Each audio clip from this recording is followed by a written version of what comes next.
Impractical Jokers is now on Netflix. My wife and I have been binge watching this show, which I first was introduced to at tire discounters. They always had that show on while I was waiting for the car to be done. And now they've got it on Netflix. They got a couple seasons on there. And here's something my wife had said. She said it's interesting that these are just regular looking guys. And it's a great show. They're hilarious. And some of them are like clearly losing their hair. That was something my wife had said recently. And I actually told her that when I was growing out my buzz cut, more than one person said that I looked kind of like James Murray. And it is interesting that literally half of the cast of Impractical Jokers is noticeably balding. James Murray being one of them, and then Joe being another one.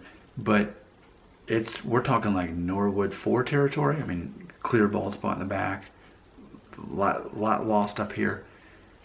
And it only reinforces, and this is what I told my wife, it only reinforces the concept that good looking guys, as we know it, as far as Hollywood standards, can't be funny. We don't take good looking guys seriously enough to be as comedians. That's a total paradox, but it's true.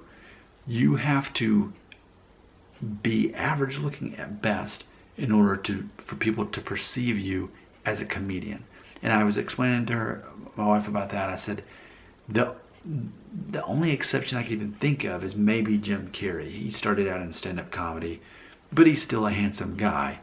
But her reaction was, as far as him being handsome. So even then, I guess that backs up the theory that if you're going to not be so good looking of a guy, and that's not to say that if you're losing your hair, you're not good looking, but by Hollywood standards, and even then, outdated standards from the 90s and 80s, because now, as we all know, embracing hair loss, especially through shaving off your hair, is the way to go. But ultimately, it is interesting that these guys, half of them on the show, Impractical Jokers, they are noticeably balding, but they don't even really, I mean, it's not like they care about it. It's everything's a joke to them. And they're so confident in what they're confident in themselves, but yet in their abilities to walk up to people and say ridiculous things. They're not always confident in that, and that's why they lose in the game. But still, even in the end, they're going to get humiliated, whether they're at the Starbucks and opening the door and saying, I'm out of toilet paper, somebody come help me. I mean, they're still, it takes a lot of confidence to do what they do. It takes a lot of confidence to be funny. And I think that's the ultimate takeaway of this video, is that a lot of people who watch my videos don't have the confidence it takes to be funny. And they think that relying on their hair is going to give them the confidence they need. Well, look at half the cast of Impractical Jokers. They don't need hair to be confident enough to be funny. They're funny and they're confident, and the hair is just completely irrelevant. So I just think that's very interesting.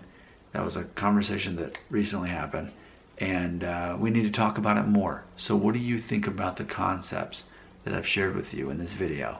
Comments belong right here.